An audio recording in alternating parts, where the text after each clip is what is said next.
Hello, wine lovers and wine not so surers. Welcome back to another episode of the Humble Grape podcast. My name is Carlos. I'm the head of wine for Humble Grape, and I am very happy to have a fantastic guest in today's episode, who is Kash. How are you, Kash? I'm good, thank you. How are you, Carlos? I'm very well. Excited about trying this lovely red wine that we've got in front of us. Yeah, it is Um, calling my name. Absolutely, I can smell the wine from here. It's making my mouth water. It is past 12 o'clock in London where we're recording the podcast today, so I suppose it is okay to start drinking. It's always 5 o'clock somewhere, is my motto. Absolutely. This is the first part of a two-part series um, on Tuscany. Oh, okay. Yes, we are celebrating Tuscany throughout Humble Grape in February. And today we'll focus more specifically in the Chianti region. And then next week, in the next episode, we will then shift the focus to Brunello. And we've got a surprise wine style that we are going to taste and talk about. It is the holy wine of Tuscany, of Chianti. But we'll save that for the next episode. Have you heard of Tuscany, Chianti before? I have actually. I mean, my wine knowledge isn't as extensive, not even close to being as extensive as yours. But since I joined at Humble Grape, I have heard that term before. It is a region in Tuscany, if I'm not wrong. It is. In the north part of Tuscany? A little bit further south. It's in the center of Chianti is on the north of Tuscany. You're correct. Yeah. And Tuscany is in the center of Italy. Yeah. And I know you are going to hate me for this, but I do have to say that before we start recording and when I put the bottle on the table and open the bottle, I heard you saying, "Oh, I've tried the wine before so many times in Canary Wharf," and you start describing the wine, and that made me very excited because you'll be able to give us tasting notes on this wine. I can't promise they'll be the best tasting notes that you've heard out there, but they will be notes nonetheless. Fair enough. So, a little bit about Italy. Italy is one of the three largest wine producing countries in the world by volume. The other two are, would you like to hazard a guess? France, oui. I've got no idea what the third. The third one is Spain. Oh, it's Spain. Yes. Okay. Well, I was going to be way off because I was about to say US. You wouldn't be far. US is number 5. Oh, okay. Yes, in terms of volume. Italy, France, and Spain, they swap places in the pole position, depending on the vintage, depending on the weather, overall weather of the year. That affects the quantity of wines that each country can produce. But Italy is very commonly number 1. I mean, wine, Italy in history. I mean, Italians have been drinking wine since, I don't know, the dawn of the Italian times, since the Etruscans. It has so many different wine regions. And when you start your wine education with us, of course, you see, when we get to Italy, there's so many native grape varieties in the country that the list is almost biblical. Okay. And one interesting thing that also drives us a little bit crazy is that in Italy, as the grape varieties cross borders within the regions, some of them change names, but they are the same grape variety. Oh gosh, you know what's funny? I was speaking to David earlier today about Chianti, and he actually brought up another region that I think you will cover in the next session, which actually is also a grape name here, but I won't give it away. That is very interesting. Let's not give it away. Let's keep it. Let's keep it for the next podcast, for the next episode. But yes, even looking within Tuscany itself, there are several native grape varieties there, as well as we've got a couple of colonizers. Grape varieties, they're international, and they do well in a variety of countries, and they can also be found in Tuscany. Okay. So I'm assuming we're alluding towards a native grape variety for Tuscany at the moment. We are. I'm hinting at the grape variety, and we'll get to there very, very, very soon.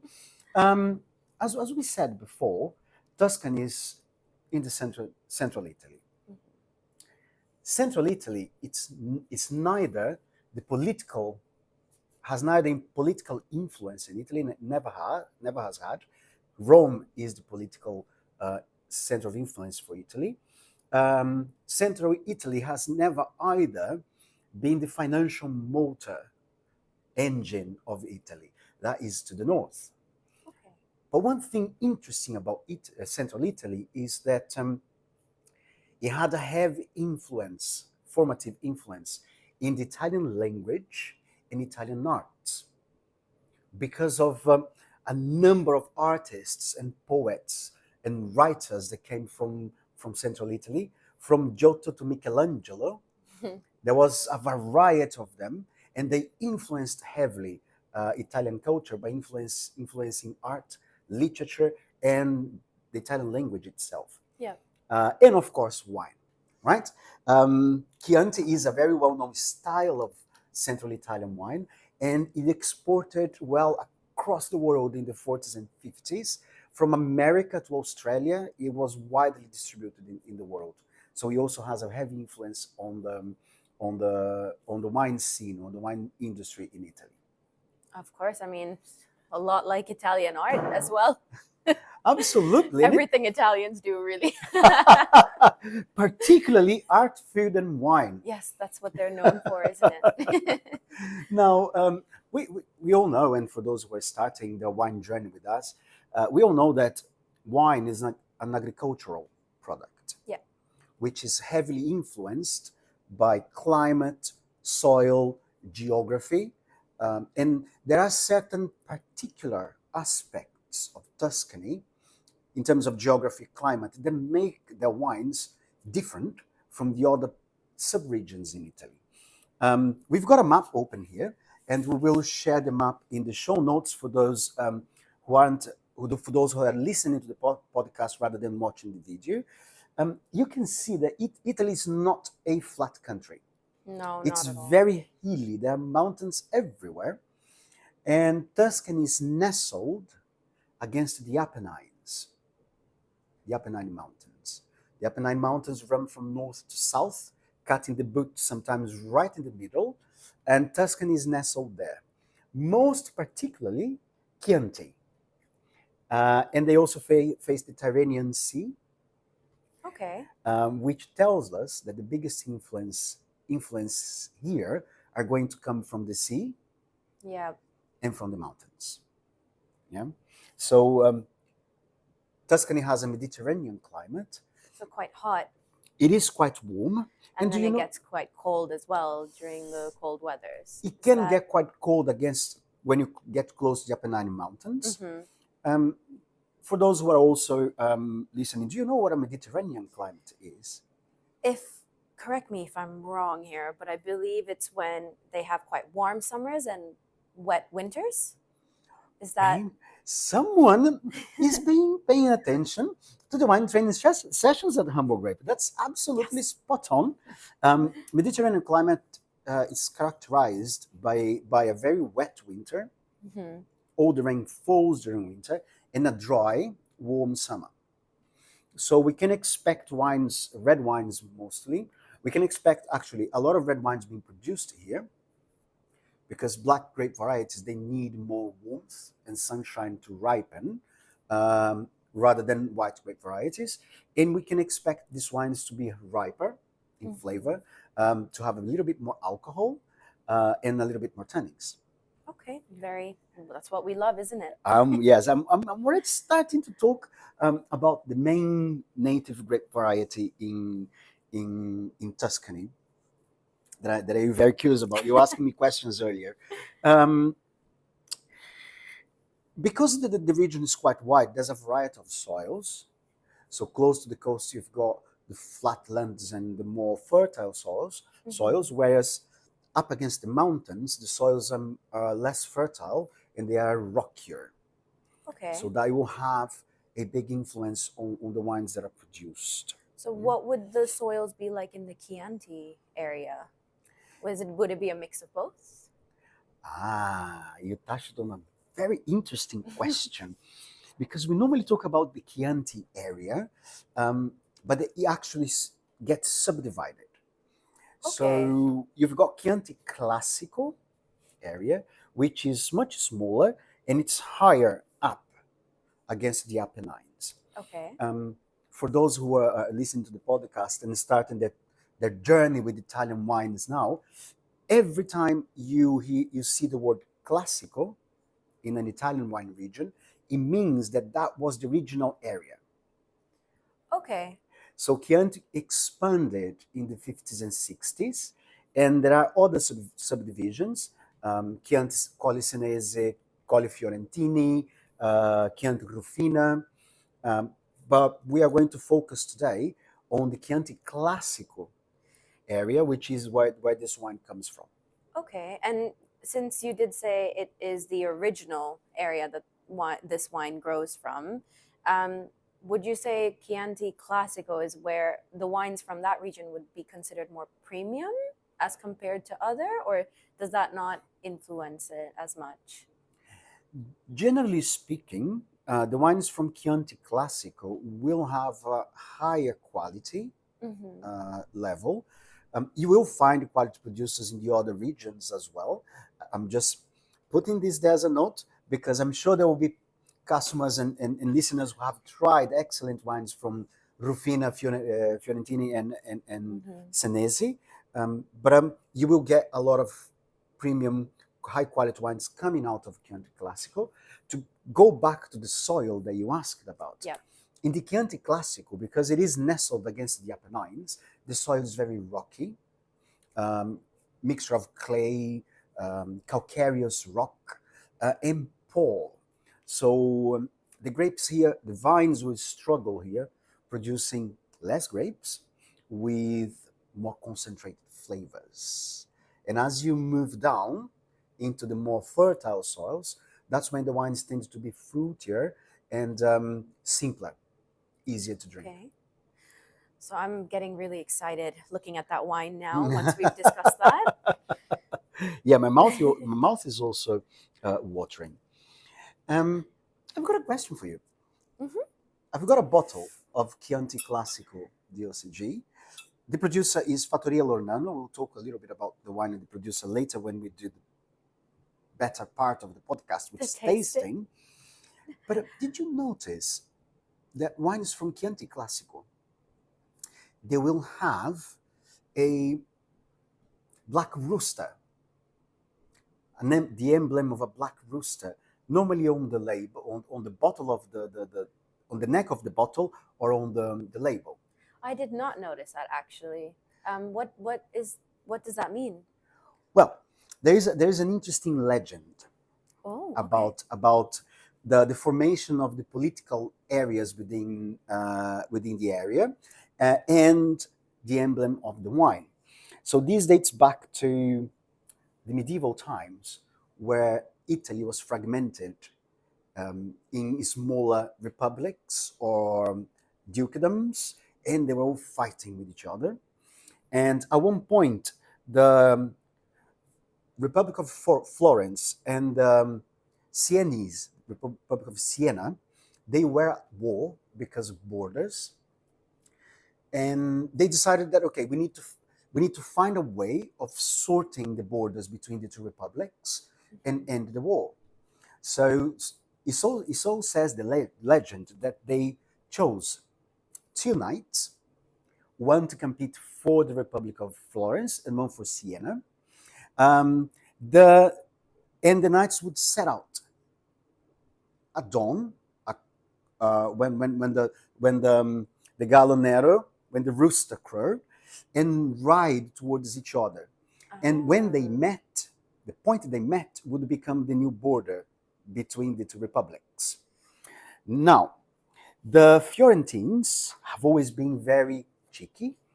Um, so, and it's important to say the knight from Florence, the emblem was a black rooster, and the knight from Siena was a white rooster. Okay. The Florentines they were always very cheeky. So they 4 or 5 days before the competition, they starved the rooster.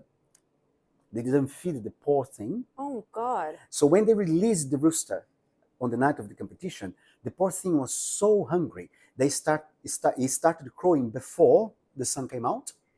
So the knight from Florence set off first So he can get into the more run, of the land. so they could get more of the land. And he pushed the boundaries of the Republic very close to Florence and encompassed most of the Chianti region.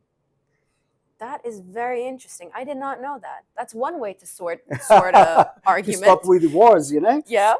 Yeah, well, we've got a couple of maybe Russia and Ukraine could try and sort their war out like this. Oof. But We'll get into that side let's of things. not get into geopolitics. So that rooster is going to be on every bottle that's produced from Chianti. From Chianti Classico, yes. Classico, okay. Every Yeah. bottle will have the rooster, Nice, and the rooster okay. is black because of the knight from Florence. Okay, interesting.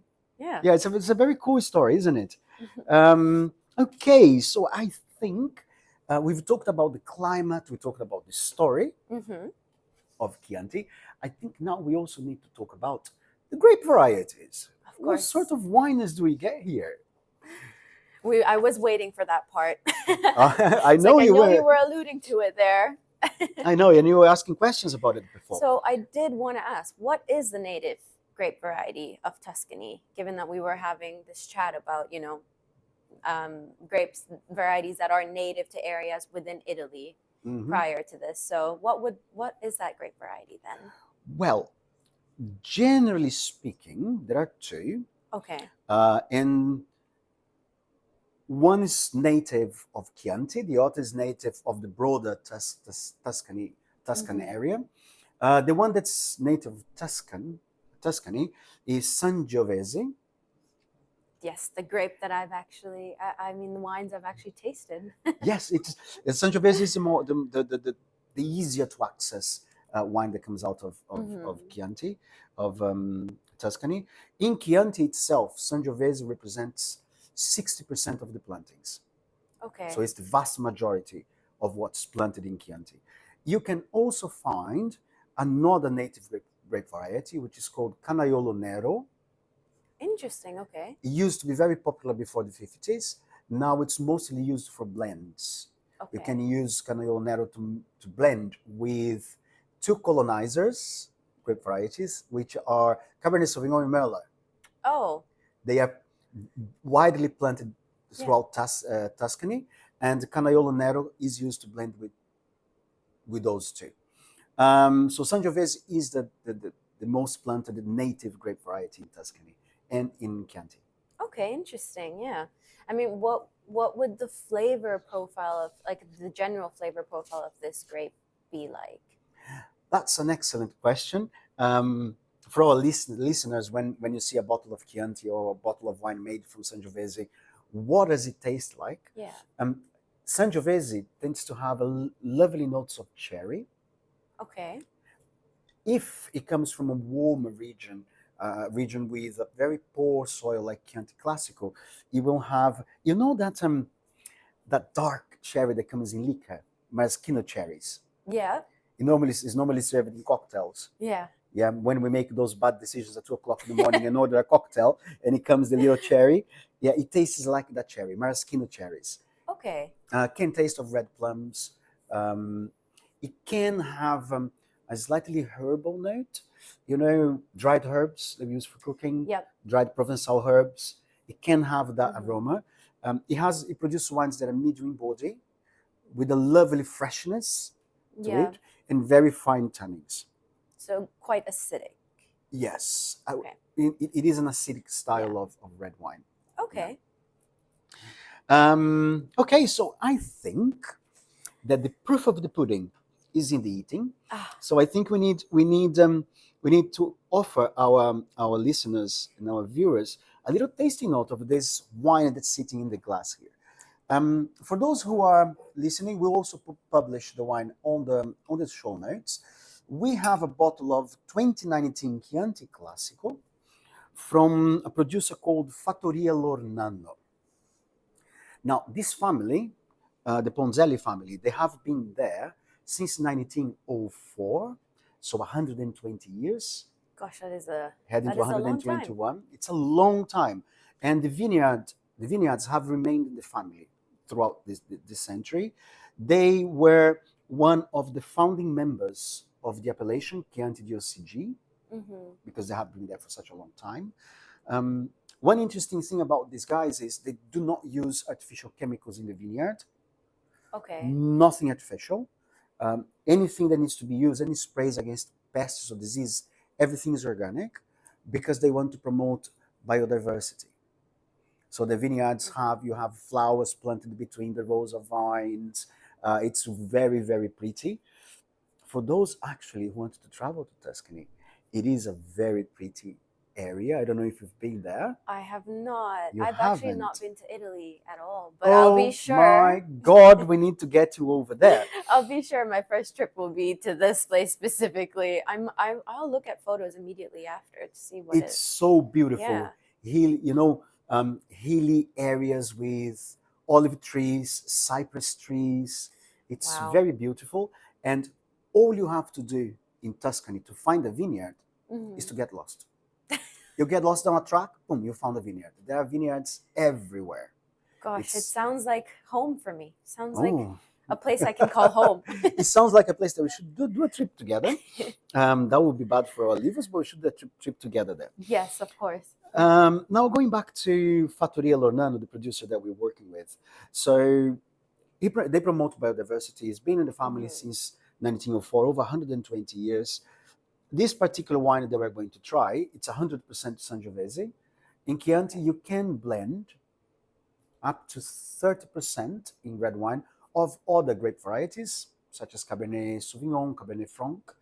But the Pozzelli family decided to be very classic with this. It's 100% Sangiovese. It's fermented in stainless steel tanks, and the fermentation lasts between 15 to 18 days of the fermenting wine in contact with the skins. We can tell that because let's describe to those who are just listening to the podcast. It has a beautiful ruby color. Yes, quite dark. Yes, dark, it sparkles. The color looks like the color of maraschino cherries. Okay. It's beautiful. It's this particular wine is clear, reflects light so beautifully.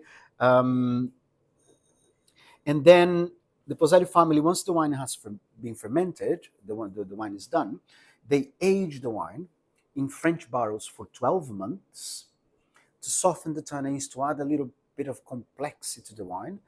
After that, they age the wine for 6 months in bottle before selling it to us. So when it's sold to us, it's ready to drink, or would we age it further? Would that get the flavors maybe a little bit richer? It is ready to drink. Okay. But as you'll be able to taste when we go back to this wine, it ages very well. Okay. It can be cellared for another 5 to 6 years. And mind you, this is a 2019 vintage. So it's been now 6 years, approaching 6 years since the grapes were harvested. So lovely ruby color, looks like, the skin of a maraschino cherry. Yeah. On the nose. Oh, I get the plum. I do get the plum immediately. The cherry and the plum. The very ripe red plum, the maraschino cherry, and yes. Is there a little spice to this? Yes. I can get cloves. Yeah. Cinnamon. Cedar toast from the barrel. Because the wine has spent some time in bottle, it starts to develop what we call tertiary aromas that are developed in bottle aging, which makes the wine even more complex and interesting. It's starting to show sweet tobacco, dark chocolate. Oh, it smells so delicious. It does. It's just making me want to dive right in. We are going to dive right in a minute. With this particular wine, there's something that it's quite noticeable. if you approach the glass to your nose very carefully and take a sniff, you start picking up more cloves, but also floral note. Yes. Yeah. It's, Like dried violets. I do smell. It's really hidden in there, though, isn't it? Yes, it is. It is. You have to approach the glass to your nose very slowly, and in the upper layers, you get more cloves and then dried violets. It's very interesting how these smells come on the nose. It comes a bit slower compared to the rest. Yes, it's Mm-hmm. in this wine the aromas are layered. Yeah. The closer you get your nose to the glass, you start then getting the fruit, the fruity aromas, and the oak. Absolutely. So, shall we try? Oh, yes.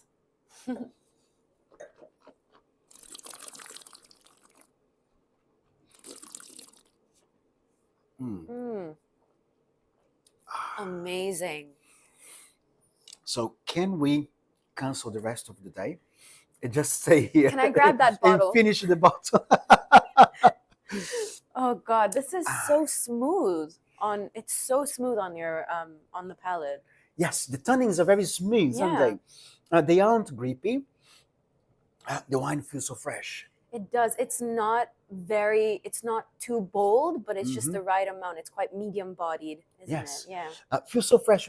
Made my mouth salivate. It made me feel like going and taking a second sip, Should and be. then drinking the whole bottle, which is the secret of the whole thing, right? That's why the winemaker made it. The flavors last for a long time. They do. Yes, they linger on. Absolutely delicious. This wine pairs really well with steak, with a more Okay. subtle cut of steak, like a fillet. Mm-hmm. It would pair really, really well because of the acidity level with pasta dishes. You know, Okay.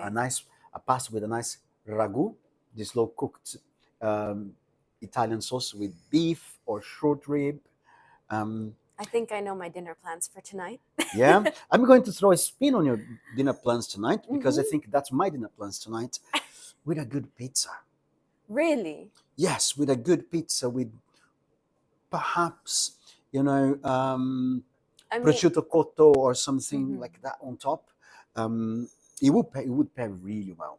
see, I was very, I was expecting, oh, maybe a Hawaiian style pizza, but no, we're talking something a little bit more salty. Oh no, let's not talk about pineapple on pizza. That will start a war with any Italian listening to the podcast. So we're not going to get into it's too polemic. Don't worry, I'm not an advocate. Let me just clarify, I'm not an advocate there. Yes, before we see comments on the show, we are not putting pineapple on pizza. We're not advocating that. Absolutely not. But it could pair really well because pizzas have normally an acidic, nice tomato sauce on the base, and this has enough acidity to pair with the tomato sauce and go through. You know what? I think I might just take a pizza for dinner tonight then for this. I told you I was going to change your dinner plans. And for vegetarians, what would you suggest? If you're a vegetarian, how could you? Because obviously, you know, you hear a lot of people that say you can always pair this with a steak or a fish, but like for a vegetarian, what would you say this would pair quite well with? So, with vegetarians, I'm actually going to give a couple of ideas for vegans and vegetarians. Okay. So people can pair the wine with. The wine with this level of acidity and tannins, you would need a dish that has protein in there, because protein helps binding the tannins on our palate, as well as salt, a dish that's quite savory. So as long as the dish has protein and it's savory, it can pair well with a wine like this, because both the protein and the salt will help bind the tannins and make the wine feel fruitier and jollier. Just pulls the flavors through. Yes, absolutely. You pull those fruity flavors through. In terms of pasta, because those herbal notes, pasta with pesto. Ooh, you would do really, really well with a good vodka sauce. Oh gosh, cannot complain there. It would pair really well as well. So and just to close the food and wine pairing, or pairing wine with things, another pairing that's not controversial, but people will understand when they try the wine. I would pair this Chianti with good conversations. It is very good on its own, isn't it? Yes. It would just let the conversations flow. It's Yeah. not a brooding wine that you sit back and you think about it and you stop to think about life. It's a lively wine. It really is. Pairing that wine with a good friend and good conversations is also a fantastic pairing. There you go. When you're at your in-laws, guys, this is the wine to take. That can also be a polemic subject, but we'll leave it there for now. So this was in this first episode we covered Chianti. In the next episode we'll move to a different region. We'll linger on Chianti for a little bit because there's a particular style of wine that's produced in Chianti that I would love to talk about, which is the holy wine of Chianti. That would be fantastic for us to talk about before we move on to a more prestigious, very prestigious wine region in Tuscany, which is Brunello. We'll be talking about Brunello. We'll talk a little bit about Super Tuscans in the next podcast, and perhaps, if we're lucky enough, try a Super Tuscan as well as a Brunello. Oh, that sounds so exciting. I'm looking forward to tuning in on these. Absolutely. Guys, thank you very much for tuning in this episode of the Humble Grape podcast. It was a pleasure to have you here. You can use a discount code on our online shop. Yeah, Humble Podcast 10, and you can go on our brand new shop and get a 10% discount on online orders. Thank you very much, Kash. Thank you, Carlos. It was fantastic having you here to talk about Tuscany, more specifically Chianti. And thank you very much to our listeners, and we'll see you all next week. Thank you. I guess I'll be taking that bottle home with me now. Oh, actually, we're going to share the bottle before you go home. All right. Thank you. Thank you very much.